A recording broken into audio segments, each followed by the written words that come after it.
The United States Supreme Court in Allied Structural Steel Company versus Spanus considered the constitutionality of a state law altering an employer's contractual pension obligations. Allied Structural Steel Company, or Allied for short, was an Illinois company with an office in Minnesota. Allied provided pensions for its employees. Pension rights vested when an employee turned 65 years old, regardless of the employee's length of service, though the size of the pension varied based on how long the employee worked for Allied. Pensions for younger employees vested only if they met certain combinations of age and tenure. If, for any reason, the worker's employment ended before pension rights vested, then that worker received no pension benefits at all. The pension plan gave Allied discretion to amend the plan or terminate it and distribute the assets anytime.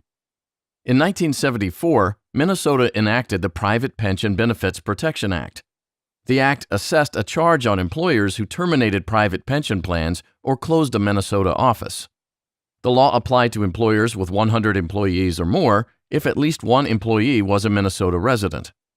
Minnesota assessed the charge if the pension funds were insufficient to pay full pensions to all employees who worked at the company for 10 years or more.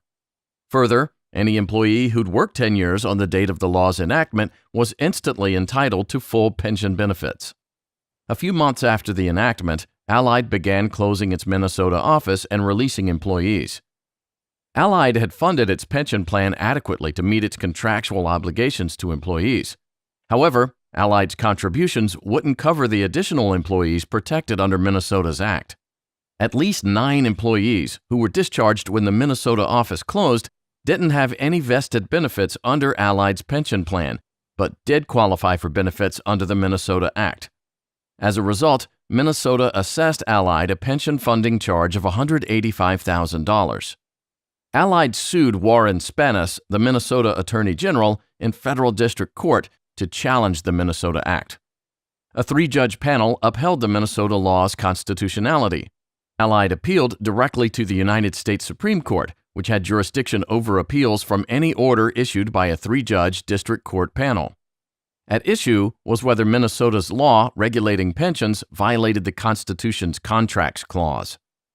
Justice Stewart, writing for a 5-justice majority, concluded that Minnesota's law violated the Contracts Clause.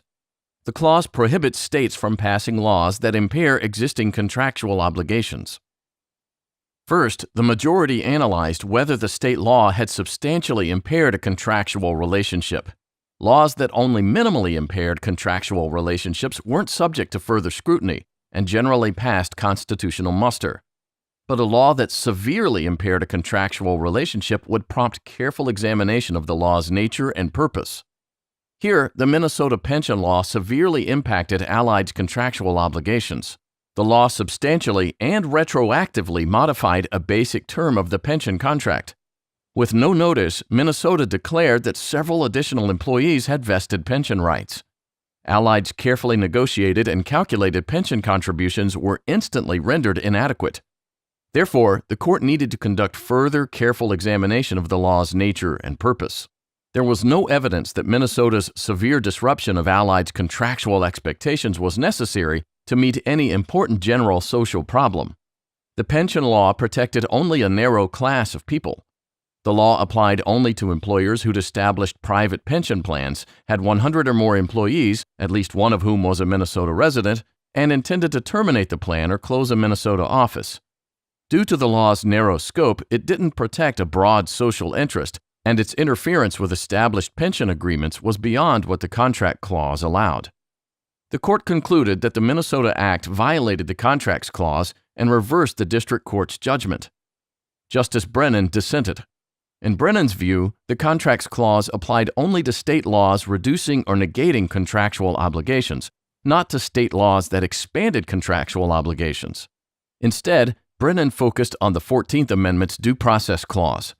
The pension law satisfied due process because the law represented a reasonable exercise of legislative judgment to remedy a serious social problem.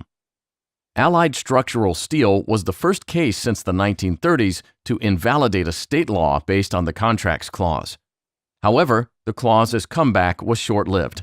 9 years later, the court in Exxon Corporation versus Egerton clarified that the contracts clause would invalidate only laws that had the sole effect of altering contractual duties. Laws imposing general rules of applicable conduct designed to advance a broad social interest would survive contract clause scrutiny.